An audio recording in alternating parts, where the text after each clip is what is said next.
Weather portion of Agweek now. Summer is moving along. It's up virtually getting into be harvest season in some parts of the northern plains.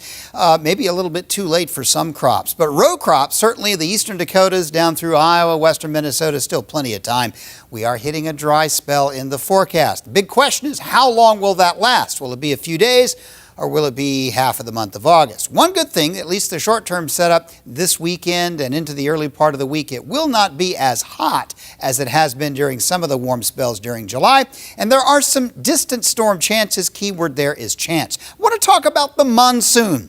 We don't think about monsoon here in the northern plains, but there actually is one. Southwest moisture comes up out of the Gulf of Baja this time of year, July and August. By the time it's crossed all the mountains, though, the low-level moisture has been rained out, and we're left here in the northern plains with an area of moisture when the winds come out of the west-southwest, generally about 10,000 feet and up. Now, the present situation is we've had a northerly surface wind, and so it's not very humid at the surface. But if we get a few days of wind blowing up out of the Midwest with moisture in it, we'll have a very saturated atmosphere. But for the time being, it's not that good. Now, there is a weather system I think will drop in out of the north around midweek, and I do think that will present an opportunity for some scattered thunderstorms, just like it's been being, though I suspect these will end up being widely scattered, and it's really just, I think, a one-day shot, like maybe a day and a half, Tuesday, Wednesday, or Wednesday, Thursday, as those storms move through. Meanwhile, troughiness in the eastern U.S. likely ensures more rain for parts of the Corn Belt, and the southeastern states look stormy.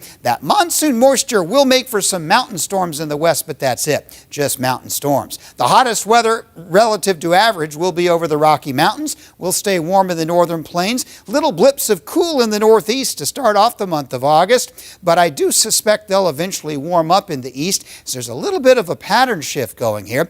By the end of the week, it will be quite warm in the west, not as hot here in the middle of the country, and a little bit cool on the eastern side. But as we go into that August 6th to 12th week, the second week, I think there's going to be a little bit of troughiness in the jet stream that may result in an opportunity of waves coming out of the southwest and a bit of a return of humidity into the plain states. In that situation, watch what will likely happen. Chance for some storms that might lead to several days of stormy weather. It's a little bit iffy, but it's a pattern that bears watching. If this trough digs deeply enough, if the waves are strong enough, there could be some second week of August significant rains into the northern plains. We'll rely on that because until then, it's going to be relatively dry. Not a lot of super hot weather, but a lot of warm weather, hotter weather back toward Montana. And those distant storm chances, week and a half or so away, we'll hang on to that.